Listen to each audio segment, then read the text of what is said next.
بسم اللہ الرحمن الرحیم۔ روم کا بادشاہ ہرقل، اس کے سر میں شدید درد تھا۔ اس نے خلیفۃ المسلمین امیر المومنین حضرت عمر بن خطاب رضی اللہ تعالی عنہ کو مراسلہ بھیجا کہ مجھے سخت سر کی درد ہے، اس کا مجھے شافی علاج بتائیے۔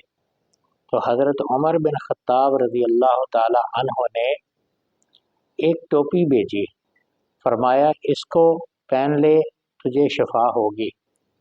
جب وہ ٹوپی اس کے پاس پہنچی تو وہ ٹوپی پہنتا تو اس کو شفا مل جاتی، اور جب وہ ٹوپی اتارتا تو پھر اس کو سر درد شروع ہو جاتا۔ وہ بڑا متعجب ہوا کہ یہ کیا ماجرا ہے۔ اس نے ٹوپی کو دیکھا تو ٹوپی میں بسم اللہ الرحمن الرحیم لکھی ہوئی تھی۔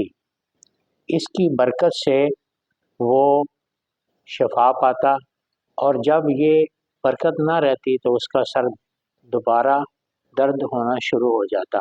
تو بسم اللہ الرحمن الرحیم یہ بیماریوں کی شفا کے لیے بھی ہے، اور یہ بڑی برکتوں کا باعث ہے، اور یہ بیماریوں سے علاج بھی ہے۔